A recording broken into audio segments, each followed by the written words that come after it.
The law is designed to target the gender wage gap through three primary means. There are equal pay provisions in employment standards legislation, there's the Pay Equity Act, and then there's the human rights angle of going after wage discrimination.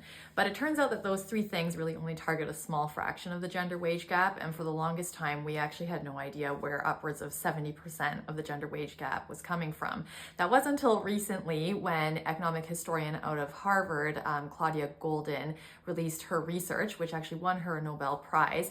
And I want to show you a graph from her book because that really explains the nub of the problem. So there's this concept of what she calls greedy work.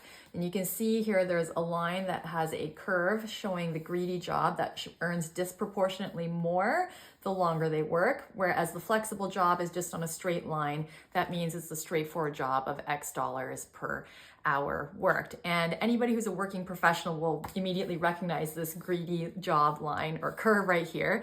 Think about the bonus that you get at the end of the year if you end up hitting your target. Then you end up getting a huge bump in your pay.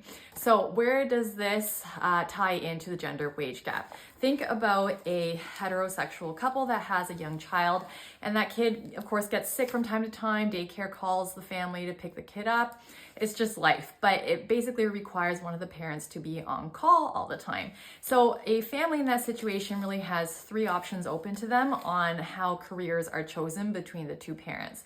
One is that both parents go on that greedy job curve, meaning they both take really demanding jobs, but that means that they also have to outsource a lot of the childcare work, sometimes even up to 24 hours if they're both traveling for work. So that's really expensive, but it's also not desirable for families that want to spend time with their kids.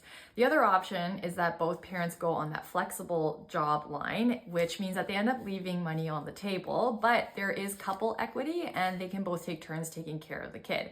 So the last option, which most couples end up going for, is that they specialize. One person takes the greedy job curve and the other person takes the flexible job curve. So that way you maximize family income.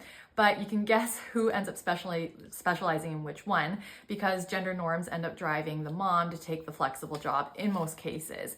So what to do about that? Well, I'll get into that tomorrow.